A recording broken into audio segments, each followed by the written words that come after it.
আজানের সময় মহিলারা মাথায় কাপড় দেয়, এর রহস্যটা কি? অনেকে বলে যে শয়তান দৌড়াইয়া মহিলাদের চুলের মধ্যে আশ্রয় নেয় যদি মাথায় কাপড় না দেয়। একটা হাদিস এই ক্ষেত্রে রয়েছে, বুখারীতে হাদিসটা এসেছে, আবু হুরায়রা রাদিয়াল্লাহু আনহু বর্ণনা করেছেন। চমৎকার একটি হাদিস, শুনে নেন, আরেকজনকে এটা জানানোর চেষ্টা করিয়েন। আল্লাহর হাবিব সাল্লাল্লাহু আলাইহি ওয়াসাল্লাম জানিয়েছেন, যখন আজান হয়ে যায়, আজানের আওয়াজ ইবলিস শয়তান সহ্য করতে পারে না। আজান যখন হয়ে যায় নামাজের জন্য, ইবলিস শয়তান দৌড়াতে শুরু করে, পালানোর চেষ্টা করে। যেই ঘরগুলা খোলা থাকে ওই ঘরের মধ্যে অনেক সময় আশ্রয় নেয়। এই জন্য আল্লাহ হাবিব বলেছেন, মাগরিবের সময় হলে, আজান হয়ে গেলে ঘরের দরজা জানলা লাগাইয়া দাও, একটু পরে আপনি খুলে দিতে পারেন। ওই সময় যেহেতু ইবলিস শয়তান দৌড়ায়, ওই জন্য আল্লাহ হাবিব ওই সময় লাগাই দিতে বলছে। তো সেক্ষেত্রে মহিলাদের মাথার চুলের খোপায় ঢুকে এরকম কোনো হাদিস কিন্তু নাই।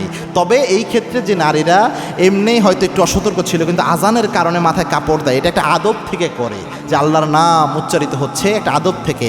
আদব মূলত আজানের মেইন আদবটা হলো আপনি আজানের জবাব দিবেন, এটা হচ্ছে অরিজিনাল আদব। অনেকে আজানের জবাব দেয় না, শুধু মাথায় কাপড় দিয়ে আবার গল্প করতেছে, এটা না। আপনি আজানের জবাব দিবেন, আজানের জবাব দিলে এটার যে কত মর্যাদা রয়েছে আপনি একটু হাদিস পড়ে দেখিয়েন। এবং কি আজানের মুয়াজ্জিনের যে ফজিলত, যে মুয়াজ্জিনের কণ্ঠ কিয়ামতের দিন জল জল করতে থাকবে, চকচক করতে থাকবে তার গর্দান, এটা দেখে কিয়ামতবাসী ঈর্ষান্বিত হবে। তো সবাই তো আর মুয়াজ্জিন হতে পারে না, সেক্ষেত্রে জবাব দিলেও এই ফজিলত আপনি পেয়ে যাবেন অনেক সময়। এই জন্য মা বোন যারা রয়েছেন, মাথায় কাপড় এটা যদি আদবের জন্য দেন কোনো সমস্যা নাই, এটাকে কোনো খারাপ চিন্তা করে কুসংস্কার হিসেবে নিয়েন না। নর্মালি যদি দেন কোনো সমস্যা নাই, পাশাপাশি জবাবটা দিবেন আজানের, এটা সবচেয়ে বেশি গুরুত্বপূর্ণ।